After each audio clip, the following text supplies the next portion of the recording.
चैत्र महिना सुरू झाला की सर्व ज्योतिबा भक्तांना ओढ लागते ती श्री ज्योतिबा देवाच्या चैत्र यात्रेची. उन्हाचा तडाखा वाढत असला तरी भक्तांचा उत्साह शिगेला पोहोचलेला असतो. फक्त कोल्हापूर नाही तर पश्चिम महाराष्ट्रातील अनेक भाविकांचं श्रद्धास्थान असलेलं श्री क्षेत्र वाडी रत्नागिरी अर्थात श्री ज्योतिबा डोंगर. ज्योतिबा यात्रेच्या आधी 5 रविवार खेटे घालण्याची परंपरा आहे. प्रत्येक भाविकासाठी हे केवळ खेटे नसतात तर ती असते एक निस्सीम भक्तीची वारी. ज्योतिबाच्या डोंगरावर श्रद्धेने घातलेले 5 रविवारचे खेटे पूर्ण झाले की वेध लागतात ते चैत्र पौर्णिमेच्या मुख्य यात्रेचे. यात्रे दिवशी श्री ज्योतिबाच्या दर्शनासाठी गुलाल खोबऱ्याची उधळण करत लाखो भक्त डोंगरावर एकवटतात. ही केवळ यात्रा नाही तर हा चैतन्याचा सोहळा आहे. आसमंतात पसरलेला गुलाल आणि आसमंत व्यापणारा चांगभलचा जयघोष भक्तांच्या मनातील श्रद्धेला एक वेगळीच उंची देतो. मानाच्या सासनकाठ्या, पालखी सोहळा आणि भक्तांचा अलोट सागर हे दृश्य डोळ्यात साठवून ठेवण्यासारखं असतं. चला तर मग या चैत्र यात्रेच्या निमित्तानं दख्खनच्या राजाच्या नावाचा जयघोष करूया आणि यात्रेबाबतची माहिती करून घेऊया. ज्योतिबाच्या नावानं चांग भले, भैरवनाथाच्या नावाने चांग भले.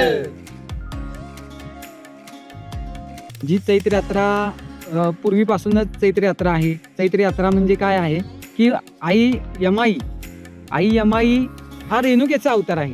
रेणुका देवीचं आणि जमदग्नी ऋषींचं या ठिकाणी विवाह सोहळा संपन्न होतो आणि पूर्वजन्मामध्ये परशुराम अवतार धारण केला. देवांनी त्यावेळेला मी या लग्न सोहळ्यात जे वरदान दिलं त्या लग्न सोहळ्यात श्री ज्योतिबा देव स्वतः उपस्थिती पालखीमध्ये येतात. हा विवाह सोहळ्याचा औचित्य साधून या दिवशी चैत्र पौर्णिमेची यात्रा होती. या यात्रेला परंपरा 108 मानाचे सासनकाठे असतात ज्या महाराष्ट्र कर्नाटकातून सासनकाठ्या डोंगरावरती दाखल होतात. 108 आणि इतर अशा भरपूर प्रमाणात सासनकाठ्या असतात. या सासनकाठ्या प्रत्येक गावाहून आता सातारा जिल्ह्यातील काही मानाच्या सासनकाठ्या आहेत. इतर जिल्ह्यातील सगळी मानाच्या सासनकाठ्या. या सासनकाठ्या ज्योतिबाची चैत्र यात्रा कामदा एकादशीपासून या यात्रेला सुरुवात होते. या कामदा एकादशी दिवशी पहिली मानाची सासनकाठी बेळगावहून भाविक डोंगरावरती दाखल होतात. त्यानंतर कामदा एकादशी नंतर द्वादशीला नैवेद्य होतो आणि त्यानंतर ही 5 दिवसांची यात्रा असते. आणि या वर्षीची यात्रा ही 1 एप्रिलला आहे. त्यावेळेला मुख्य सोहळा जो आहे तो 5:30 वाजता पालखी सोहळा ज्योतिबा मंदिराकडून यमाई मंदिराकडे प्रस्थान होणार आहे आणि ह्या पालखी सोहळा झाल्यानंतर या यात्रेची सांगता होते. सासनकाठी म्हणजे नेमकं काय असतं? सासनकाठी म्हणजे हा एक विजयाचा ध्वजच आहे, म्हणजे पताकाच आहे. तसं म्हटलं तर ज्या राक्षसांचा वध झाला त्या वध झाल्यानंतर त्या राक्षसांच्या ज्या पत्न्या होत्या त्या विधवा झाल्या आणि विधवा झाल्यानंतर त्यांनी देवाकडे वर मागितला आणि वर मागितल्यानंतर आम्हाला काहीतरी वरदान द्या.